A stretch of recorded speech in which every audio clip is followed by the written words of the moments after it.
BDR হত্যাকাণ্ডের যেন বিচার না হয় শুনেন তার মুখেই।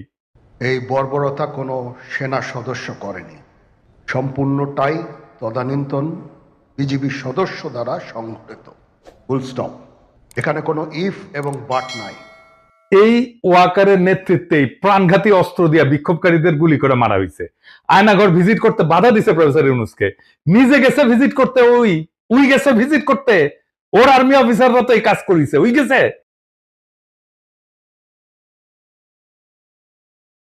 বিডিআর হত্যাকাণ্ডের যেন বিচার না হয় শুনেন তার মুখেই। এই বর্বরতা কোনো সেনা সদস্য করেনি, সম্পূর্ণটাই তদানীন্তন বিজিবি সদস্য দ্বারা সংঘটিত। Full stop.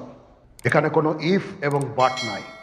এই ওয়াকারের নেতৃত্বেই প্রাণঘাতী অস্ত্র দিয়া বিক্ষোভকারীদের গুলি করে মারা হয়েছে। আয়নাঘর ভিজিট করতে বাধা দিছে প্রফেসর ইউনূসকে। নিজে গেছে ভিজিট করতে, ওই গেছে ভিজিট করতে। ওর আর্মি অফিসাররা তো এই কাজ করেছে, ওই গেছে।